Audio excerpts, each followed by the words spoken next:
Assalamualaikum warahmatullahi wabarakatuh, everybody, and a good day to everyone. Today I'm going to present to you a speech entitled Understanding Swimming Instructors' Knowledge Growth in Teaching Swimming to Children with Autism, and I'm Fiza Abu Bakar from University Teknologi Mara Cawangan Pulau Pinang. All right, let's move on to my presentation. So in this presentation, I'll be having 4 sections. The first one is the introduction, secondly, methodology, third is the results, and the last one is the conclusion. Right, now next, let's move on to the introduction all the way through. Okay, let's see the background. Now, more children worldwide are diagnosed with autism, and they are proposed to take up swimming, since swimming can eradicate drowning problem among them, as well as some of the benefits like sensory issues and ensuring that their muscles are strong and all that. However, swimming instructors are reluctant to teach autistic children since they claim that they lack training and teaching experiences. Therefore, in our study, we'd like to investigate how swimming instructors can actually develop their knowledge to teach autistic children so that this can be shared with other future swimming instructors.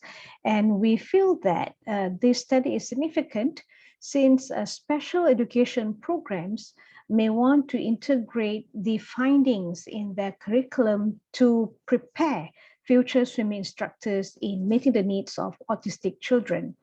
Okay, now, in this study, we use qualitative case study, and we chose 3 swimming instructors to be involved.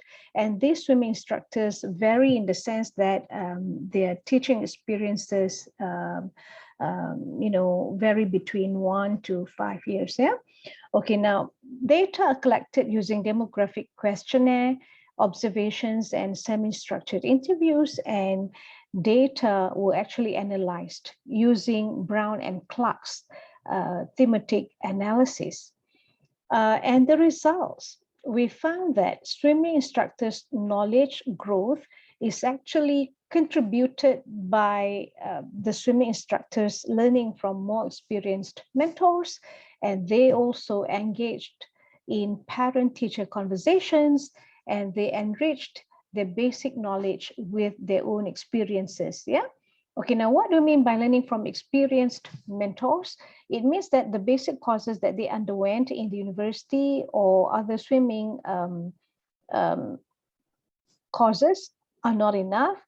They only offer basic guidelines. Therefore, learning from experienced mentors is very important, because sometimes there are they need to learn the arts of handling these autistic children. There are special things that you need to do with them in order to allow them to follow you, yeah, in this case. Now, next one, it is also very important for the swimming instructors to engage in parent-teacher conversations. For example, it is also important for them to know what these children have taken before coming to class. For example, the food intake, because if they are sugar overloaded, it's very difficult for them to follow what the swim instructors will be teaching them in that in that particular day's lesson. All right, and they themselves have prepared a portfolio for each child, because preparing this portfolio can tell them the patterns, and they themselves would know the improvement that these children would have attained, yeah, in their classes and whatnot. So this is also as a reinforcement for their future learners. And the third one is to enrich their basic knowledge with experiences. For example, through the experience, they know that these children cannot process very long instructions, so it has to be very direct. For example, an instruction which contains no more than 3 words. For example, they can't say, okay, please go to the wall. No, they just have to say, go to wall, because it'll be easier for the children to process that kind of instruction. And to teach these children, they need to mirror and also model a lot of actions, yeah, to these children. And it's also important for the swimming instructors to show the children that they are the boss. In the swimming pool, you have to listen to the swimming instructors, because if not, you won't be able to learn. All right, now next one, let's come to the discussion and conclusion. So we have found 3 key determinants, that is to learn from more experienced mentors, to engage in parent-teacher conversation, as well as to learn from experiences. And these findings have conformed with previous studies in the sense that Katin has found that collaborative learning is important. Lobo himself has found that having consistent conversations with parents is important, and Blessingham himself has also found that it is important to have this kind of lifelong learning, in accommodating to learners' needs.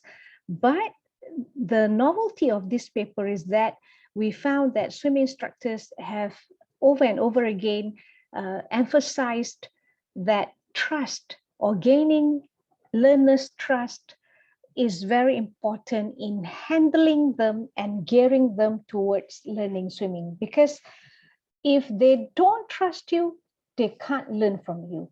And no doubt, the teachers will have to be kind and patient, but at the same time, they need to show the children that they are the boss over there in the swimming pool, because you'll be surprised that autistic children can also manipulate the swimming instructors in not teaching them, or in not asking them to do certain strokes or swimming, swimming strokes and whatnot. Okay, we conclude that since autism is pervasive among the world population, we feel that having continual studies is very important, and we hope that the findings that we have found in this study can help special education programs include what we have found in their syllabus. All right, so that's all from me and my other team members for this particular study, and we thank you very much for your time and attention, and we welcome any questions or comments. Thank you very much.